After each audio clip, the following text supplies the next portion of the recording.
All right. Oop. We are live. We are live. All right. Everybody go ahead and hit that share button real quick.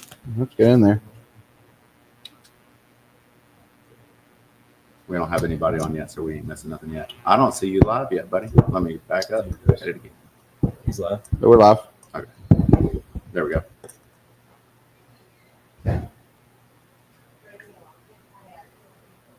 All right. All right. Good evening and welcome to episode 78 of Them District Boys podcast. Tonight's sponsors are Captain Al's Steak and Seafood in Gulfport, Michael West with DirectAuto, Collision Depot, Marty Wilson Art, Mabry's Fine Wine and Spirits, my buddy right here, Jordan Duran with Oliver Scott Insurance. What? Me, Brad J with Real Broker LLC, Forever Young. And tonight we've got an 8-year alderman for Ward 2 of the city of Ocean Springs. He was my alderman for quite a while, and he was always the best alderman you could ask for. Tonight's guest is Mr. Rickey Authement. Yeah. I do like that. Well, thanks for having intro. Glad to have you. So, Rickey, we've done a podcast together. What was it, 3-4 years ago? Was Right, okay. April 1st is coming up. upstairs in the dungeon. Yeah, that's my it's my little studio. Mhm. Okay, you've impressed me from the moment we became friends. I always tell a story about how we met at the DMV.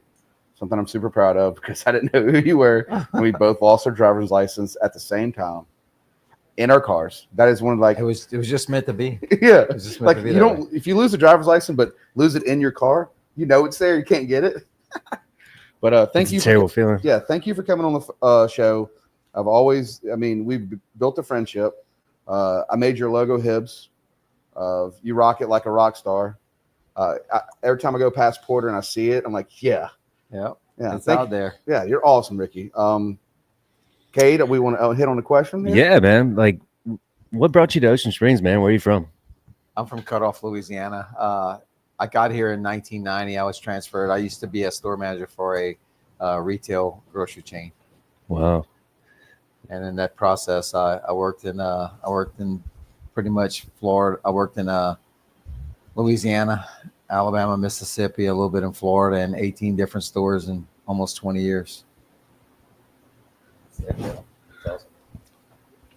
So I was telling Kate, I want you to tell Kate, me and you have talked about the story. Talk about you working, on the chains and then discovering this place. You told me a cool story about how you had no idea and then you ran across Ocean Springs. Yeah, when they first asked me to come to Ocean Springs, I didn't know anything about Ocean Springs, and I said, well, let me ride over there and take a look.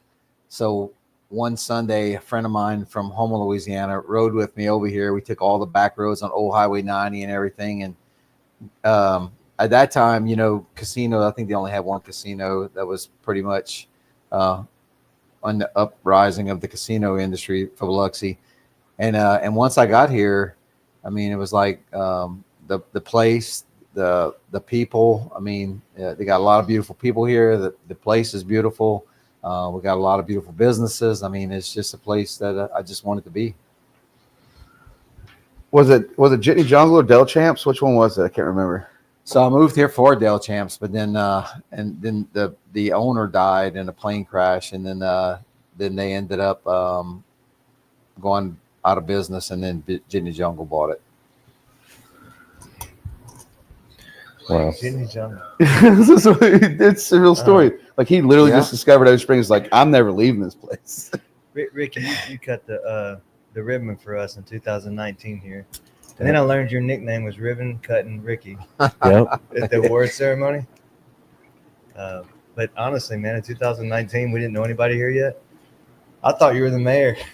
I didn't have the dynamic, Dude. I didn't have the dynamics yet.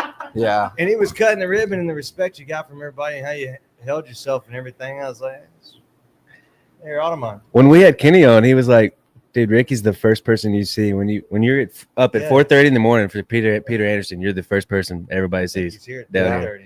Yeah, Feet by- on the ground. By that time, I'm ready for almost You lunch. probably don't go to bed. You're just down here.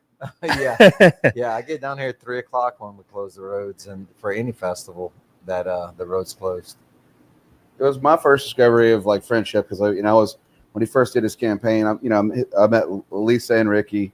I was there with the old Crawfish house. The first time we met, but like did a campaign there, and I was so blown away. Like you were like, I'm gonna fight for this for my ward. I'm gonna stand up for my ward, and you were so into it. And I was at first like I want to see it, but then your first term, wow. And it's like I remember one night. You're like, hey, it was like 10 o'clock at night. I was like, what are you doing, Ricky? You're like walking the streets, making sure everybody's okay. I was like, okay, I get it now. And that's like you work after hours, and I was so blown away for the 4 years you serve, because you really do take pride in your ward and your city. You from the fresh with the fresh mark to any kind of event, you try. I mean, Lisa, almost every event he tries to make it. He tries to be there and tries to support from front beach to any issue. He tries to resolve it. To me, you're like a superhero. Well, whether it's a ribbon cutting or a run on the beach or anything, festivals. I mean, a lot of people put a lot of work into that. Yeah. Not just a lot of work, but investments. I mean, people invest in this town, and they need to have the representation of the city to come out and stand behind that. Because when people make investments in Ocean Springs, they literally can make an investment on any place on the coast, for that matter. And not even the coast, they can go anywhere in the state of Mississippi if they want to open a business. But to open it in Ocean Springs, Mississippi, is a big deal to me. Can we dive just a little bit about y'all's family business? And I can see that Hibbs Home Inspection, and one of my favorite things about you is like you're like, man, it's like I do. We inspect homes, but every night before bed I read all the reports before you go to sleep, and that was something huge to me about like leadership, because like you really do take pride even in your personal life, at your jobs, to your community. So when you have a person that goes, you know what, before I go to bed, I'm reading every report for every home inspection that I do every day. And then you share that with your political stance. You didn't do the whole, let me be cool. And I remember this one time I was like, Ricky, you're walking around in cargo shorts and leather boots. And I thought that was the coolest. Because he's wearing his OS shirt. And I'm like, what you doing? He's like, just make sure everybody's okay. It's like a person that really just wanted to sacrifice himself to better the community. But I want to back up, that 20 years I spent in retail really opened my eyes to what it is to really serve the people. Like, I was always taught that when you own a business, the customer is always right. There's a lot of times I didn't think that, but I always, did my best to make sure that they always felt that way. And it's the same thing in public service. I mean, I think in public service, we work at the will of the people, and when people call you, you need to be accessible to answer your phone. Might not be able to get things done like immediately, but but always being accessible and being there for people to lean on when they have issues is really important as an alderman. I'm not even in your ward, and you've responded to, I know, at least 3 issues that I had, and I hope I don't have a lot of issues, but like I knew you and you responded within. I know we still got to work on that one. Yeah, well, we're gonna bring it up, but it's not it's not even your ward, but wheels of government turn a little slower than the private sector. Yeah, right. Well, I actually thought I was in your ward, but I didn't realize Holcomb divided it. Now I'm in a whole nother. I'm Ward 4. They changed your ward. All you gotta do is move across the street. It's so simple. Not in Ocean Springs. But no, man, you've always been incredible, and like I say, I thought you as a mayor, but you always been my guy. I think, but that's undisputed, by the way. I never heard anyone. Your name comes up, they're like, he'll answer. You can call him. He cares. He's there. He'll be there. It's undisputed. That's important to me. Can I tell him the truck story when you saved my truck? Go ahead. Yeah. All right. Sweet. All right. So yeah, I was filming a movie downtown Ocean Springs, and I had inherited my grandfather's truck, and we were still in the process of getting my truck put in my name. And while we're on set, my truck got towed, and I called the tow truck. I called the record company, and was trying to get my truck out. And I said, "Look, man, this thing's not in your name. We can't give you this truck." I was like, "Ricky's told me for years, if you ever need anything, holler." And I was like, "Man, he's been telling me that for 10 years." I was like, I'm gonna save it for when I need it. And when I called Ricky and I said, "Hey, man, I need help. This is a weird one." I told him I was trying to get this truck out. The record called me about 10 minutes later. And they're like, "Hey, man, bring $250 up here. Come grab your truck." So I still have my grandfather's truck to this day, thanks to Rickey Authement. There you go. Thank you, buddy. All right, you got. I was about to tell him the Red Bull story. The Red Bull truck that I had out here. At 9 o'clock at night. I had a DJ on top of this Red Bull truck. Dude, giving it hell at like 8:30 or 9 o'clock at night. And he was like, "Man, this looks really awesome, but I got to tell you to shut it down. They're complaining." I'm like, "All right, man. Understandable." We all looked at ourselves and said, I've never even seen a rig like that. I don't even know where y'all found it. Is that still around? Cage Instagram popular. There's only 3 drivers. There's only 3 drivers in the country that can do that. 2. Well, no, 3, but So was that's a local person that DJs out of? they flew him. Oh, I hired the DJ. Yeah, But he was. They on brought top the truck of a Hummer down. or a Jeep or something. it was a tactical like Yeah, it was. Humvee type thing. Yeah, it was crazy. There's only 3 people. I heard it when I I've turned. seen the I heard videos. it when I turned the corner, and then when I saw it, I was like, "What is going on?" So, we weren't even making money. We were just having a party. so It was right after. Was it? Is not cruising or something? Yeah. can we talk about the harbor and having we've heard stories of people having multiple leasing like spots. What kind of rules runs with like having like multiple spots at the harbor? Well, the city, we don't manage the harbor. That's managed by the county. And I've seen the talks of what's going on, and I really don't know exactly who they are or what it is, but the apparently you're only supposed to have 1 boat per family, and there's some situations down at the harbor where some people are upset because they're saying that people that same household have multiple. So that's going to have to be something that the county is going to have to, check into and look at their bylaws and, and see who's accountable and who's not. So now I know you always like if somebody calls, I mean, you try your best and get it, fixed and help the community. We go into like, I'm not going to name the guy's name. I talked a little bit about Kenny, but there was a guy that was like, we came out, had a little water break. And he was talking about if there's private utilities coming in here, that he would retire.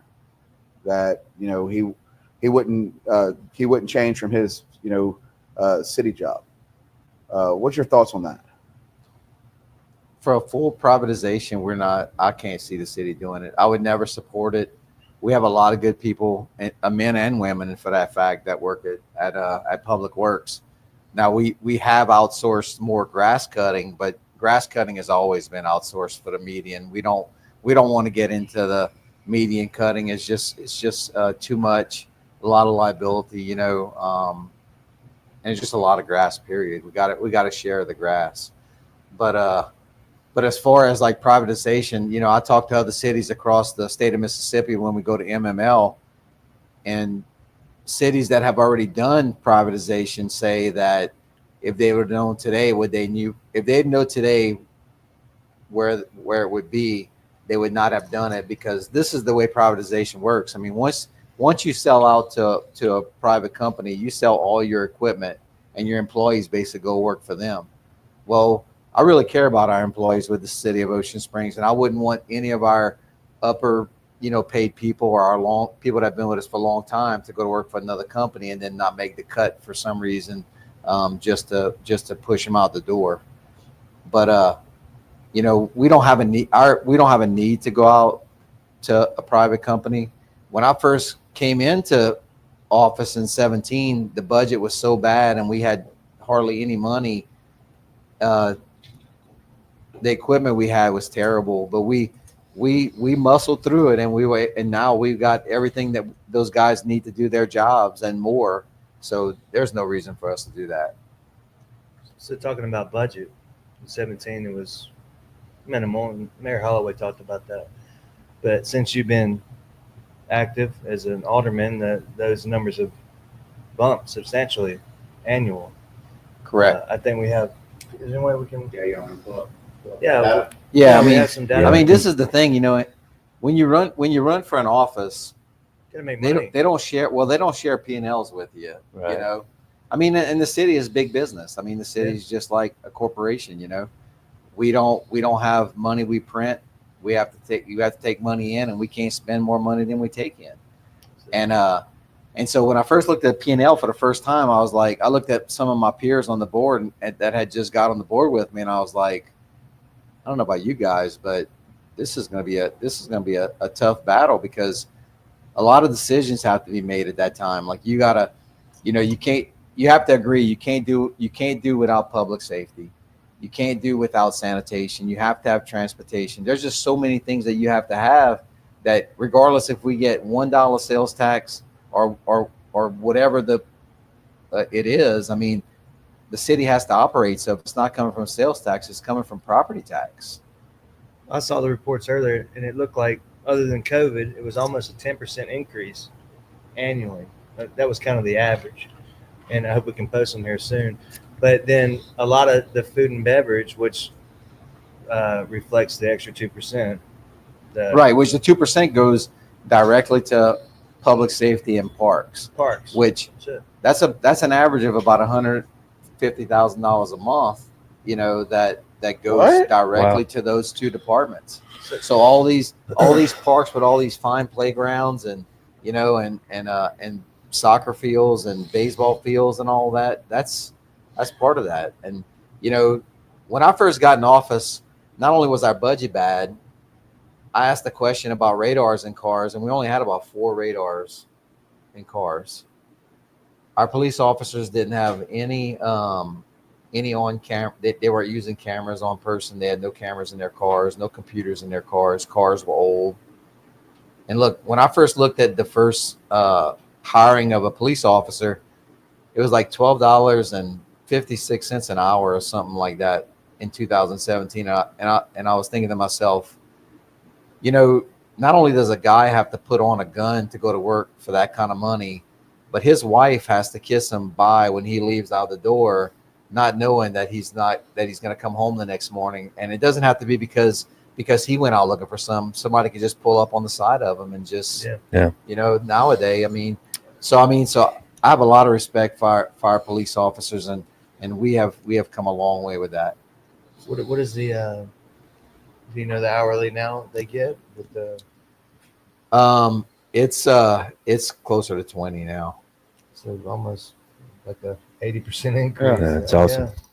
They're driving newer cars. Yeah. They got up to date. I didn't even know, and I don't know if y'all knew this, but I didn't even know Kevlar vests had an expiration date. Oh, I did I not did not know. know that. Yeah. No. I knew that one. That's important to know. Yeah. They do, and so they have all that stuff up to date. I mean, our police officers work really hard, and they work a lot of overtime, and they really should have everything that they need to do their jobs. So I ran across a firefighter. He brought up, like, it would be nice if we got raises. What's been going on with that with Extra Springs? Well, they all got raises after we were in office. We went to a step raise program, and the wages went up.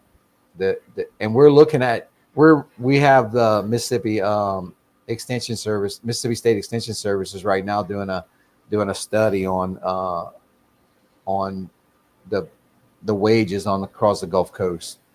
So there's probably gonna be some more changes. The things that we're tasked with as a city is that it's just like you guys. If you hire somebody to work behind the counter, and then the guy down the street, right across the street, Phoenicia, let's just say he's paying 50 cents more an hour. Guess what?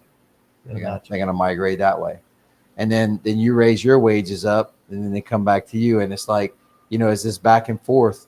And even though these guys have great jobs, I mean, they also have families to provide for. So I mean, I totally get that part, but I think you're going to see more on the horizon for them. Reflecting back to food and beverage, if I could, because you're saying that all that money, the extra 2%, we'll call it a luxury tax. What do you call that tax? That 2%? It's food and beverage. Food and beverage. You said it all went mostly toward parks. There's a lot of argument from certain organizations that they don't want any more bars or restaurants, but the fact that money is strictly being allocated to public parks and recreational scenes like that, it's kind of hard to argue you don't want more bars and restaurants, And one organization in particular, what is Save OS? I think they're a special interest group with a mission that they would like to replace the whole board, and they would have control of the city through their own organization. That's familiar. Yeah. Where's that? You got that paper? Blue? No, the other one. The blue one. It should be a. Oh yeah. I do. So this came out in public mail, I guess, to everyone. It came here and was put in my mailbox. Sponsored by Save OS. One of them is definitely an opinion. The other two could probably be easily debunked. But I don't know if you saw this. City allowed school buses to drive on falling bridge despite warnings. This is sponsored by Save OS. It says it on the bottom of it. Right. Do you know anything about the bridge? I mean, so as far as the bridge goes, I had no knowledge of it. I don't think anybody on the board did, or the mayor for that fact. I don't think that kind of paperwork should even go out in the U.S. mail to anybody. I think that whoever's responsible for the state should drive their state vehicle to the municipality and have a kneecap to kneecap, eyeball to eyeball conversation with who's in charge to let them know, like, this is the deal. Because I can tell you this, there is nobody on that board, including the mayor, that would let something like that go, that would put our children, or even you or anybody else, at that fact, from being in any kind of harm. It's a ridiculous accusation. It says it's a school bus that drove over it. No, they're just Or saying they allowed it. That's the most dramatic they can make it. Right. Across the bridge that Right. they knew was faulty. But Mayor Holloway said 2 days ago that it came through snail mail, and as soon as they got notice, they had 24 hours to close it. And that there was studies done that they didn't know about underwater. No one knew the integrity of the bridge. Well, to my knowledge, I always thought the county took care of the bridge. Yeah. Because they do our paving and stuff, and I know there was some conversation that the county was going to replace that bridge in the near future, because Elliott Holmes has a development they're working on the east side of Henshaw, and there was some discussion that if they connected to the water, they would have to pay to do something or whatever. And I was always under the impression that whoever connected first should be the one to just, when they make the changes, absorb the costs and making the changes. So I do know that there was some talk of the county, fix it. Now, whether the county wanted to give it to the city because it's in the city, I'm not against that.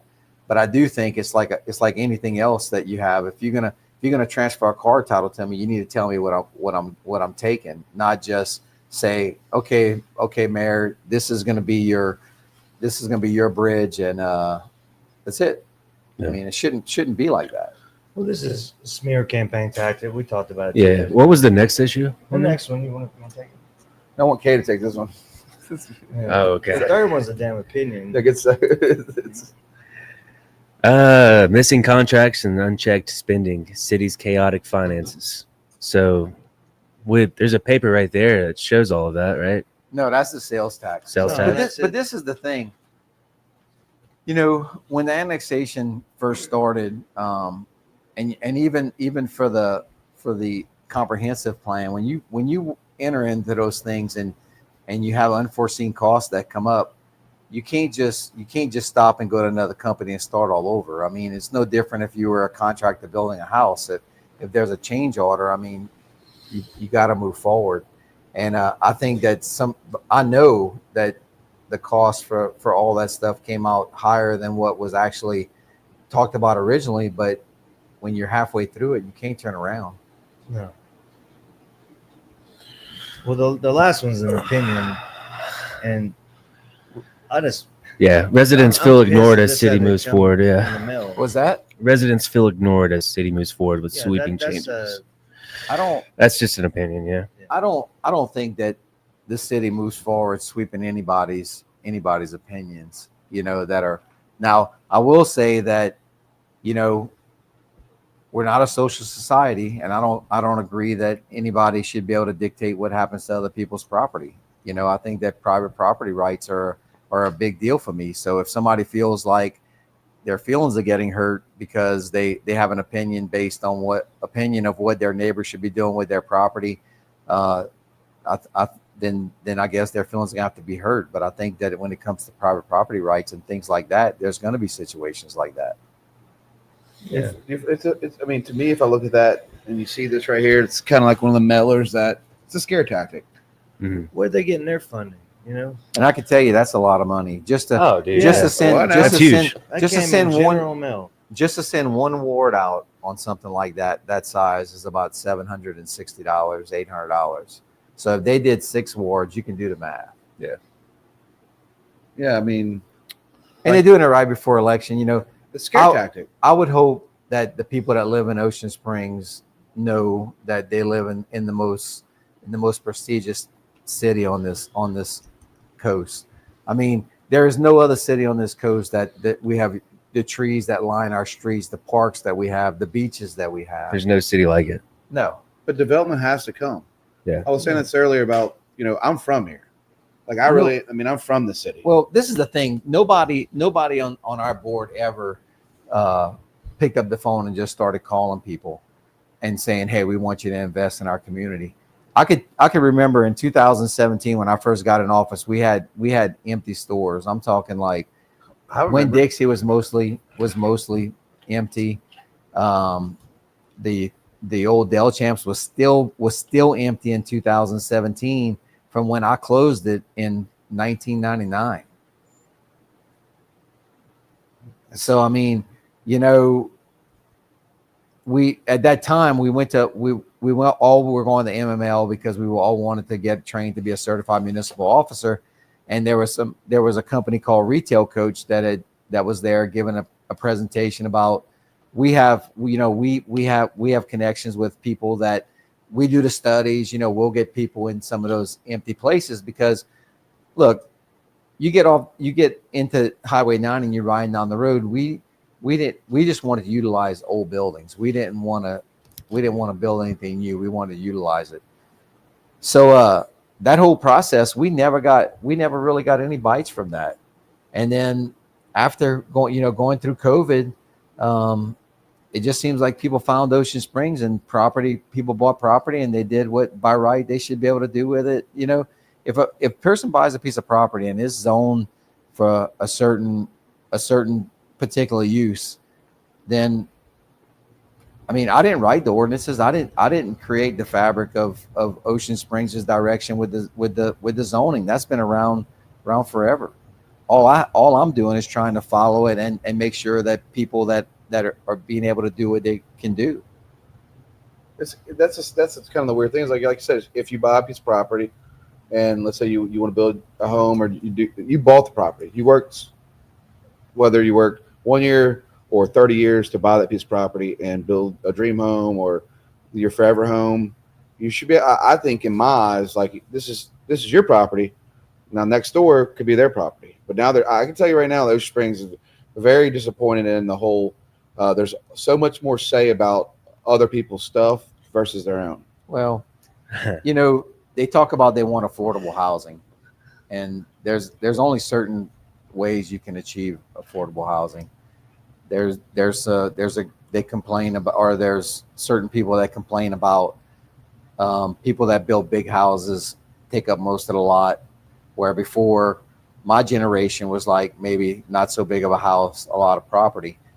As a home inspector, I mean, I inspect houses for everybody from the age of 21 to 90, and they all have their own vision of what they want. And a lot of people nowadays are looking for bigger houses and less grass. That's a fact. Brad, do we have any questions up there? Yeah. Let me see.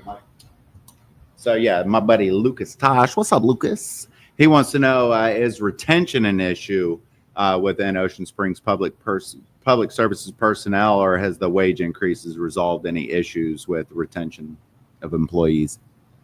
I think our retention is good. I mean, we lose employees occasionally, but as far as if you look at it from the big picture, I don't think that we have a mass exodus of people that are leaving the city. I think that most of the people that work for the city like working for the city. I've seen the same city workers the whole time I've been here, man. They're pumped about We're this. all friends. Yeah. They're pumped about the podcast. They're like, Hey, we give them coffee, you man. tonight. Yeah. And look, Yeah. and look, let me tell you, those guys from Public Works, they work 5 Monday through Friday, and every Sunday morning there's a group of them that always commit to coming downtown. Because at one time we didn't have to pick up garbage cans downtown. In fact, if you remember, we used to put blue garbage cans out on Friday and then pick them up on Sunday, and then or Monday, and then it got to where the blue garbage cans were out there from the whole week, and then so we ended up buying like 28 more garbage cans to put throughout the town, strategically placed, because we got to the point to where we didn't want people seeing blue garbage cans. We wanted our city to be represented with nice garbage cans like everywhere throughout the city. But those guys are out here on Sunday. I mean, picking up trash, cleaning, making sure the beach is right. You know, they work hard. Mm-hmm. Yeah. So I have a question. So let's say that a lot of these, Save OS people and all of them, let's say in a hypothetical scenario, they were successful, right? And they were able to take control, right? Obviously the pendulum's going to swing back the other way at some point. What words of advice might you give to some of those groups right now who think that, one election cycle is going to preserve Ocean Springs for the long term? Well, first and foremost, if you care about your city and you care about where you live, I think that the plan needs to be a little bit better than just replacing everybody. Because I know for a fact that if you were to research companies that replaced every bit of their upper management at one time, the chances of them succeeding are probably slim, and there's no reason for that. The city can't make a U-turn. We're not out there like trying to, the downtown, for instance. Where else are we going to grow downtown? I mean, downtown, we finally got to a point where downtown construction is pretty much done. 1515 Government Street's almost is going to be open in another month. We have Jordan Nico's place that's just, they poured the concrete today. They're almost done. Marty Wagner on the corner's done. You really can't We're going up. expand anymore due to all the churches as well. I mean, this strip. You got to go up.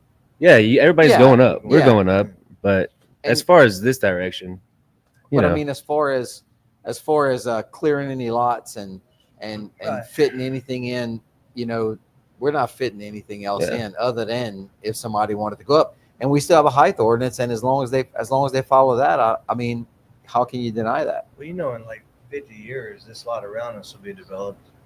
At least 50 years. it's an awkward lie. Yeah, but somebody's gonna buy it sometime. Yeah, that's true. 28 years. But But I mean, that's one of the besides this and that one house that's right down the street right there. I mean, there's not very many yeah, no, you're right. properties You're right. left, and I could see people investing money just like the Crosbys did at the dress shop right across from Phoenicia's. I mean, they took an old building that they were battling. I mean, that building was literally sitting on the ground as a wood structure that was rotting, deteriorating. That they had to continue to always fix it.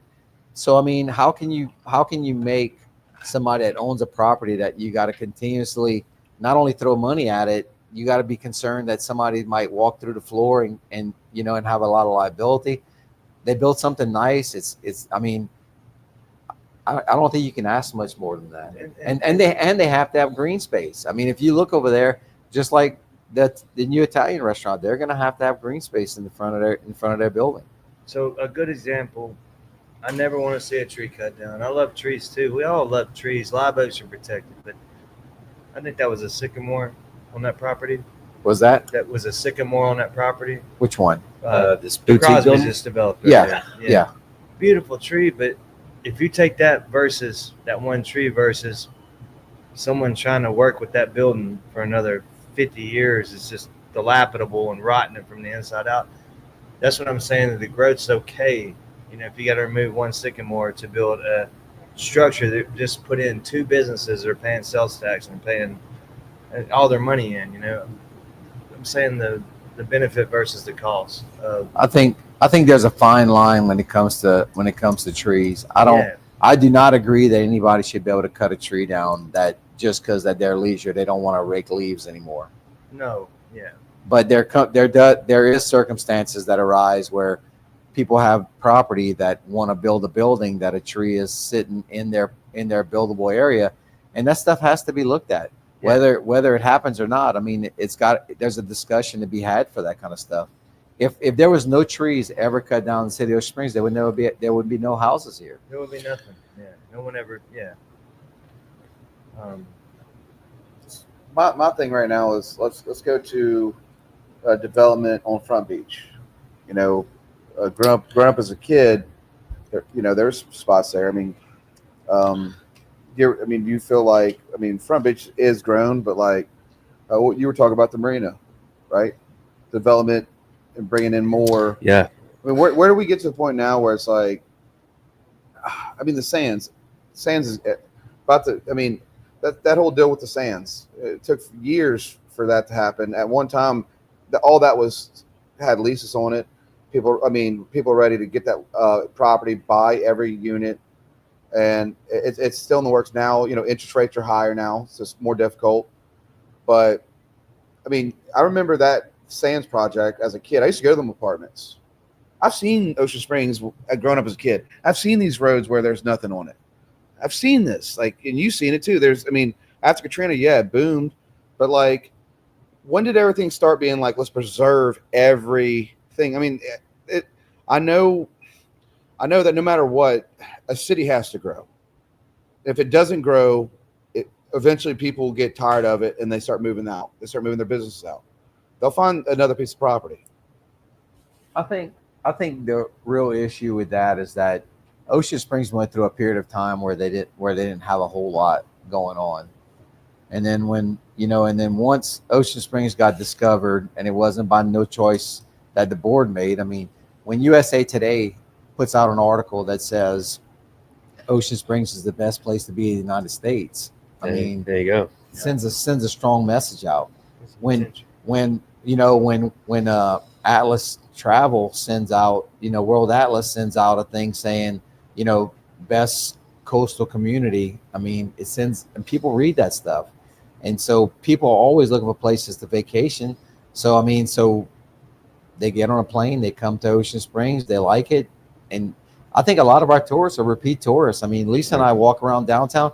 We were sitting at Lady Mae's the other night talking to some tourists that are here that spend 4 months out the year here every year. And they live on Lake of the Ozarks, which is like a beautiful spot. Yeah, beautiful spot. And they leave that for 4 months out of the year to come stay in Ocean Springs, Mississippi. We hear some wild stories here. We get we're 80% tourists here. Yeah. Russia, everywhere. I've labeled them all before, probably like 15, 20 different countries I can think of in my head. The accents and how they act, and I'm like, what brought you here? A lot of people from London. Just right off I-10, it's a little journey down.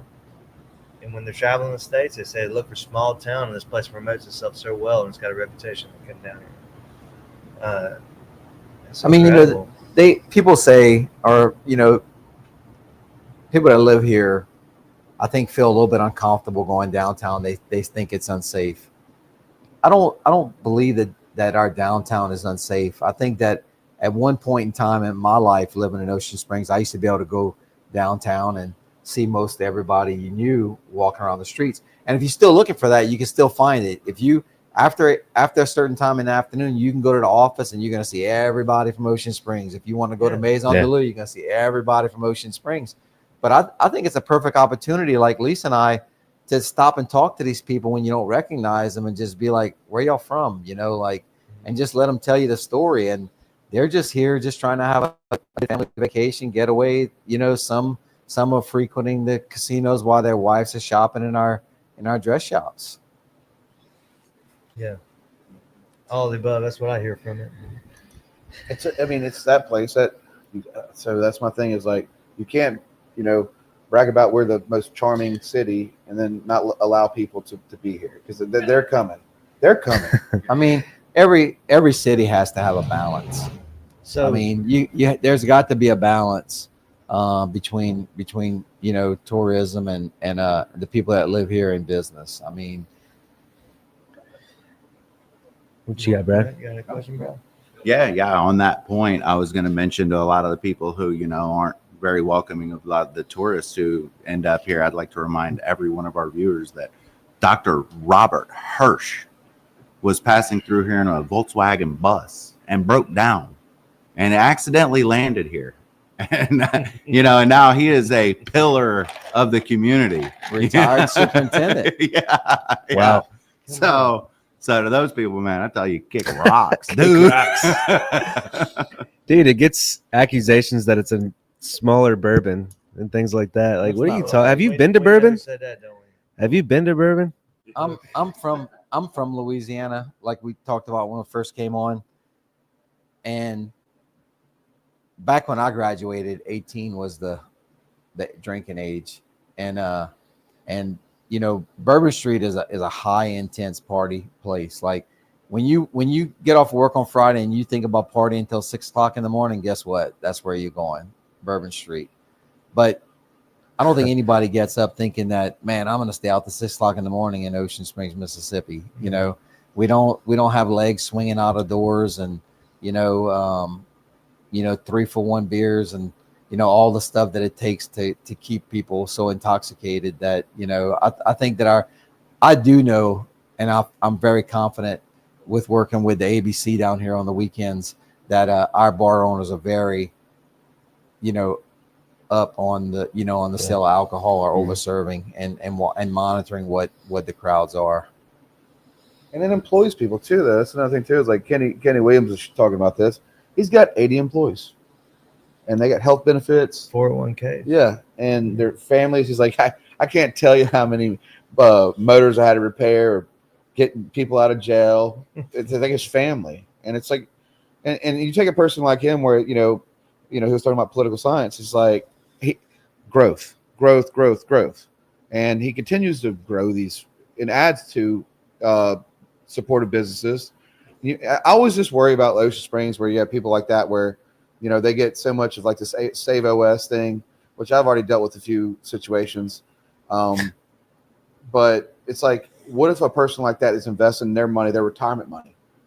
These people that are coming here and they're opening businesses, and they're getting so much hatred on social media and online that they go, you know what? I'm going to Tennessee somewhere in the mountains. I'm tired of growing this community. And that's something I've been seeing a lot. It's a lot of childish hatred. Well, I don't think, again, nobody on our board's trying to sell our city out. Like, everybody's managing growth to the best that you can. Can't put a moratorium on business. I mean, you can't tell people that are paying property taxes on vacant pieces of property that they can't build a house they want to live on. And that's the thing, there's so many variables when it comes to replacing and doing things. There were some older houses in Ocean Springs that I know people were upset about, got torn down and rebuilt. But the thing is, if you buy a house, or if you own a house and you do a remodel to it and you exceed 50% of the building costs of the house, not the land, just the building structure, you have to bring it compliant, which means that most of those houses are below the BFE, the base flood elevation. So when you got to raise the house and start bringing it all up to code, and then with insurances the way they are now, insurances really don't want to insure older houses anymore with cast iron plumbing in the slabs, certain type wiring. So I mean, so some people that own those properties are forced to make some difficult decisions. I don't think anybody wants to tear something down just because they want to spend hundreds of thousands to rebuild it. So you're for growth, obviously, healthy growth. And I argued with I didn't argue. I was talking to Kenny Williams about it. Like, if you ever built something, you'd understand how difficult it is to build something here. We have a lot of code in place. The point system that, when I first learned about it, Wade Morgan was planning commission, 300 points. A clock tower gets 30 points. Landscaping gets 15 points. You got to make it aesthetically beautiful versus practicality. So they can't argue, well, I want healthy growth. When they say they don't want growth, they want healthy growth. So Save OS is no growth, as far as I've understood, anybody I've talked to about it. So who's running against you? You got your opponent, or who's running for Ward 2? It's Karen Stennis. Kara Stennis. Is she? What is she? Does she support Save OS? If I had to say, I would probably say yes. Yeah. Does Save OS support her? Probably more important. Oh, 100%. Yeah. So no growth or healthy growth. It doesn't make sense. It just doesn't make sense. I can't believe it's a question. Yeah, it just doesn't make sense. It doesn't add on. It's gonna. Brad, what we got? I will call it for what it is. Well, if you look at the dynamics of Mississippi, the 3 lower counties send a lot of money north. I mean, between Hancock, Harrison, and Jackson County. I mean, they're the breadwinners of the state, if you ask me. Mayor Holloway said that also. Yeah. And then you look at the Gulf Coast between Bay St. Louis and Ocean Springs, the amount of sales tax and stuff that we get from here that we send that way, it's big, And I sit round table with those guys up at MML, and some of those guys, I'm gonna give a perfect example. I've been to every class pretty much that MML has. I'm certified municipal officer, and so they were giving this new class last time I went, and it was about how to create festivals in your town. And everybody that knows me knows I have the downtown. And I was sitting and when I walked in the room, I sat in the back because I was like, I'm not going to take up room in the front because I don't think we need any more festivals. We're doing good on festivals. Well, everybody that walked in that saw me sitting there was like, what are you doing in here? Like, y'all are like, y'all got festivals down pat. Y'all do such a good job with them. Y'all got Peter Anderson and all these other festivals. And it's just, I just wanted to see. And it was mind-boggling to me to see the amount of city representation that went to that meeting because their cities are dying so much that they wanted to hear what they can do to increase family activity, people to come out and enjoy the quality of life. I mean, quality of life is a big deal. I mean, that's the reason why we have all the parks. That's why we do what we do. That's, the reason why we live. It's getting better and better each year, by the way. I mean, this past Spring Arts Festival was a record breaker for us. So Spring Arts for us. Yeah. Y'all and you guys killed it, man. The organization of it, the class act. Hell, even Mardi Gras. And I'm with that. It's wild. Well, we got some work to do on that one. The night parade, It's a night parade, but I can tell you, it was organized. Still good. Well, I think the big thing is to watch and to fanboy with you. Like I have been fanboying because of our friendship. I know we don't talk every day, but at least try to once a week or once every other week, I call you or you call me and we just chit chat and stuff. But it's like watching you grow this place. Me and Emily get so excited about or see you and Lisa and stuff. And it's like your passion because you're like, you had these ideas of like, I want a better community. And you didn't do it for labels. You were like, nah, I mean, because honestly, you and Lisa do pretty well. Your wife's a doctor. You have a respectful home inspection company. So it's not for the money. Let's get that out of the way. I mean, I've been y'all's home. It's not for that. Yeah, it's. I mean, you're that guy that drives a Ford Transit work van and does it with pride. Beautiful home, by the way. But it's like you're that person that just like. So it's not like look how cool I am. It's about like you are making changes. I've seen in the last what was 2016. I've seen the development of Ocean Springs. I've seen you continue to push at 17 to, I mean, man, you've just put your heart into it. I mean, y'all probably rarely take vacations because you're always down here at the festivals. You're always kissing babies and making sure that we have a safe place. Like that was kind of cool. You still like you are kind of like remember like when you used to hall passes. That's him. Like it's not like he just wants to make sure the city's safe. He's hands on. Yeah, always. Always hands Well, on. there's a Hands lot on. there's a lot to be done when it comes to festivals. Like, to get down here in the morning, gotta make sure the streets are clear. There's just a lot of I stuff see that y'all struggle with it every time. Towing cars. So Ricky, I want to do this, Ricky. We hit about out. Look in that camera and ask. Tell people what you want to tell them. It's getting soon. The camera right here. So Tuesday is right around the corner, and I humbly ask for everybody's vote that live in Ward 2. We've come a long way with the city. We're managing it very well, and I want to continue to do this for the next 4 years. I have the knowledge, the experience, the business sense, and the people skills to be able to move us forward for the next 4 years.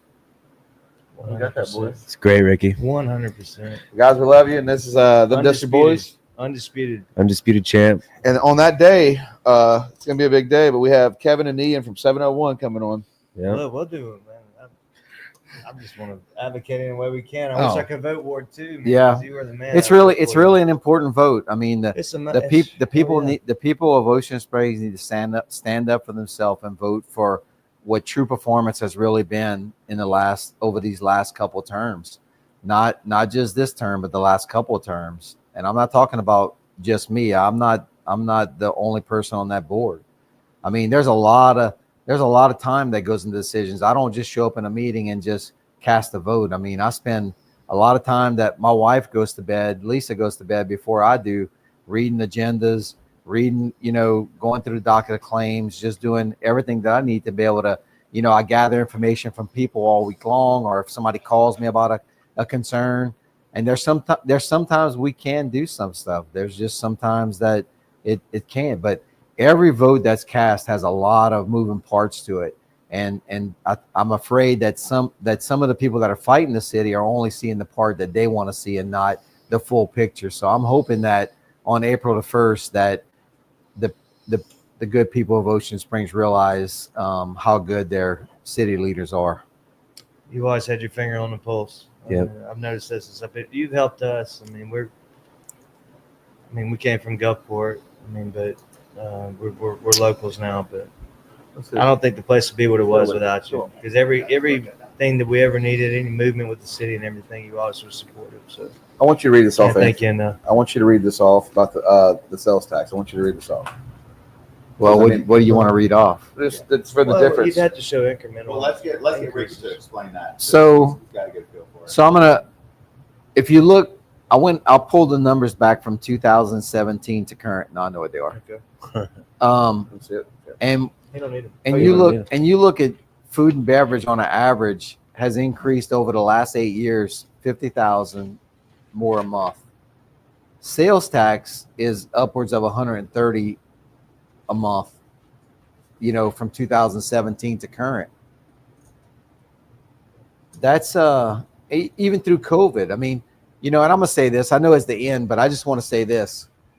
Our business people, or our business community, was so great during COVID. I mean, we literally, that has probably been one of the biggest and most challenging times in my whole political career, was getting a phone call from the governor basically telling us that you're going to have to tell your businesses that they're not opening tomorrow.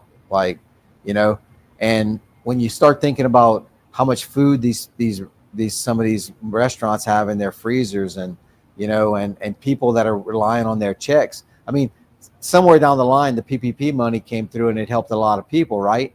But at the very beginning, we were faced with, they didn't want us to even have a farmer's market. And our city leaders worked together to be able to keep Ocean Springs alive while protecting the interests and the health of the people. And I think that's a big accomplishment in its own, especially, Lisa and I just got back from, and I'm not going to say where we went, but we went to a city that was a thriving city before COVID.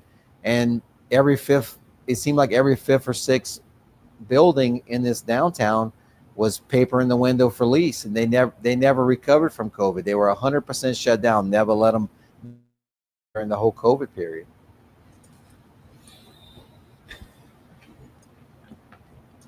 Well, I mean, I feel like we hit on everything. Well, the increases are substantial. Like I said, Yeah. there's about 10% and I mean, it 10% looks- monthly. I mean, I'm no statistician. I don't even know numbers. I'm terrible at math, but I mean, it looks like since 2018, between 2018 and now, it looks like the sales tax alone is up between 25 and 30%. Just eyeballing it, and I think that's pretty significant. What's that number? It was in 2018. From February 2018, it was at $487,000, and finishing out this last quarter, it looks like we're at 653,000. So from 400 and something thousand to 650,000, it's pretty significant increase right there, and that's just sales taxes. And now property values have increased, Right. The property taxes have increased, the number of developed lots have increased. So I can imagine how much. I mean, you look at the rising inflation that we've gone through over the last, 4 years. We have not had to do anything with the millage on property tax. My opponent sent a card out today, basically, and y'all might see it or you might not. But on the bottom, it says that I voted for a millage increase when I first came into office. And yeah, I did. I didn't have a choice. I mean, that's what I signed up for. The city had to have it. And she put on her card that she would never vote for a tax increase. And I don't understand how you can. That's like you guys owning this business saying we're never going to go up on our coffee. But yet you still might have coffee bean prices go up, the price of cups, the price of labor. Yeah, of course. Yeah. And got so- on coffee right now. So everything is driven by something, right? And you making false promises like that to people is, I mean, and I guess somebody can vote no for a tax increase if they wanted to, knowing that the rest of the board is going to have to do it because if that's what the city needs. But I think that's a cop out. It's making you, it might make you think you're looking good, but you're making everybody else look bad, knowing that that's what the city needs. But I'm very proud to say that it was very, for the 3 mills that came out of my first term to now that we haven't had no mills increase. I mean, with the cost of doing business, I mean, it don't get better than that. You can't deny that this is not a great place to be.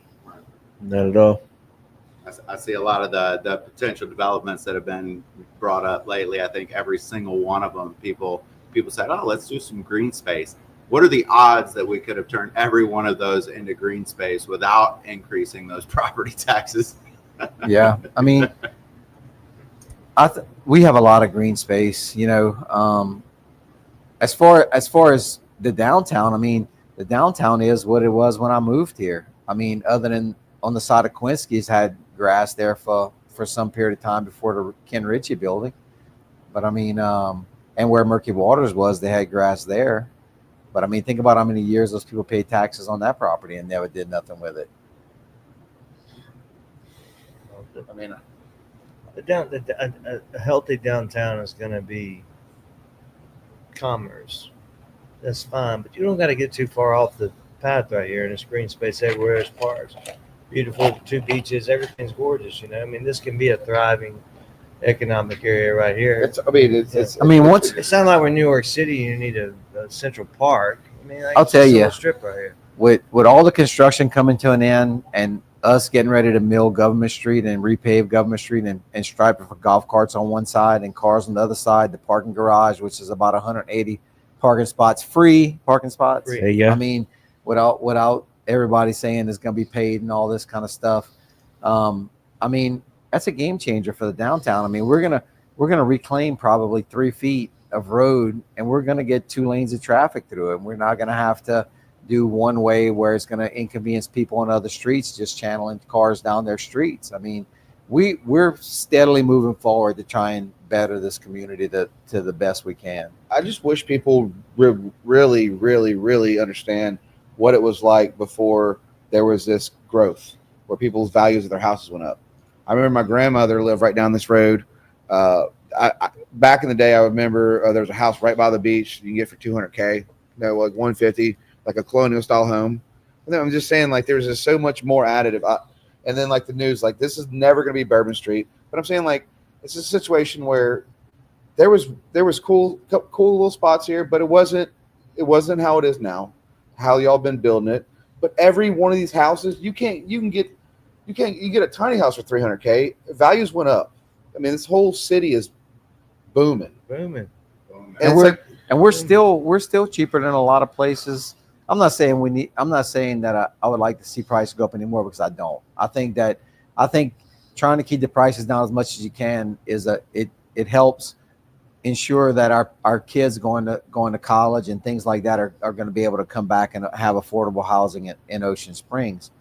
But at the same time, there's people that are moving here that are looking at these houses, buying them, that are like not even getting appraisals because they're like, man, I can't believe how cheap the prices are here. So apparently whatever they're coming from is much greater than what we have.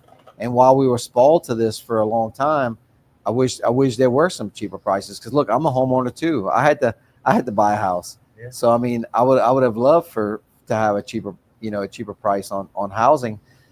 But it's just, I think that's just the way the life evolves. I mean, I think I heard, something like living things grow and growing things change. I mean, that's Love that. Another common denominator is everybody who comes through here, everyone, they want to live here. And they don't even know if they can. Some of them think they could, but they're not even looking at prices. They want to live here. All the tourists we have come through, and that's about 70% on the weekends. So I just want to say everything I was doing, it's got to be good, right? Because everybody wants to be here. How do you know it's great? Because everybody wants to be here. Well, but I also want to ask you, could you tell me that driving plan one more time? One side golf cart. So we're going to mill the street from MLK to Washington. Okay. And then we're going to repave it, and then we're going to put golf carts on once, not further this way. I think it starts over there where it bottlenecks. Okay. I don't have the plan with me, but I think it starts there. And then there's where the golf carts go. That's going to be an unloading zone for a certain time in the morning for trucks to be able to park in that spot. But other than that, it'll be golf carts on that side, cars on the other side, which would, a golf cart only, takes up 3 less feet than a car. So that's going to open up that bottleneck in front of Tater Nut. So there was an answer the whole time. It's beautiful. There you go. I love it. Yeah. Yeah. But I'm telling you, that parking garage is going to be, it's really going to be a game really helpful. changer. Yeah. I mean, we had Jim Harden on. When I visit other cities, I mean, we park in parking garages where you have to walk 2 or 3 blocks to get to where you're going. And I think exercise is good. Yeah. Yeah. Me and Brad did it today. We went to Scott's. And I was telling Brad, was like, nah, just ride with me, because I love, even the coffee shop Porter, I love going walking. I just love the city. Yeah. And I enjoy it. It takes 15 minutes to walk here. I'm gonna tell you, I work across the whole Gulf Coast, and I don't work in any city that has as many people that utilize our sidewalks on a daily basis, and including that bridge. Now I go across the Bay St. Louis Bridge, and people do use that bridge, but nowhere near like we do. I mean, we're gonna have the zebra run, I think this Saturday. I think it's this Saturday. I mean, there's so many running clubs and stuff that use our city as a place, because they know. I mean, I would love for our city to promote more health and more, things like that. I mean, we put the things on the beach to work out. We have the sidewalks, but the city, a lot of people look at us like, we utilize our walking paths. It's true. I do walk it. Like, I'd rather walk it. Me and Brad had a blast walking it. This morning I left my parents' place on Porter, and I left at 7:55, got here at 8:10. I gotta say, it's good. Man, what were you doing? Too. Like 16-minute miles? What? What? 15 minutes? Have you seen him walk? Yeah. I feel like we live. Are you just so for everybody? We got to get you a watch so you can monitor your minutes. Right. Well, I mean, probably it was, but it was just fact. Well, seeing the I don't know. What? No. I mean, was it 20 minutes? I don't know. I mean, but I left. I'm just messing. Well, you probably took a detour. You like to talk. Well, yeah, I was talking to Will while he was out there working his business. I grew up here. Then you had to pass it. Then you had to pass it. Like, Jordan's famous, man. I mean, I love this. Well, Ricky, when I met you, I was helping all the local business with marketing. Yeah. I went. I didn't make any money. I care about this place. This is a place that I love. and I really do love this place. No one doubts you love it. Yeah, but it's like, because it's like fun when you see your friends. You're like, "What's up, dude?" Like, and it's just like, I don't know, it's just being a part of It's on purpose because sometimes I can come get him on the car and he's like, "No, I'm gonna walk," and then it'd be like, but I walked here when I was a so-and-so, kid, though. I so-and-so, mean, so-and-so. I spent most of my time walking from beach with my mom. Like, I spend most of my life here. I miss going past my grandma's house because I used to go and have lunch with her. Right. And then my dad had a house on Halstead right across from tennis courts. Then my dad's gone, and me and my dad would leave his house to go to the tennis courts. It's a big community to me. This has been my life, and it's like I moved to Gulfport, but I love this place. I absolutely adore Ocean Springs because I'm weird and it kept me weird. You can see your friends own all the businesses. You see all your friends develop. He talked us into coming here, and then when I got here, he went to Gulfport. Yeah. Well, I did have a kid with Emily, and she had to drive. But no, I just True see this. story. You know how that's how I met you. Like Like, a 3-month. We'll get him back over here. We'll get him back. but I do love this place. It's Now we such a just got to beautiful get that place. pink dress run here. Oh, We'll do it. We'll do it. Now, Ricky, I love you. I think you're an amazing person. I think you're a role model. You show leadership, and you put people first. That's what we need. Ricky's undisputed. Re-elect Rickey, Alderman Ward 2. It's an easy decision. Yep. Probably the easiest decision. Yeah. He is good. He's just the best. Guys will love you and tune in. The District Boys. Thanks for having me. All right, And then thanks for coming, brother. You can burn it.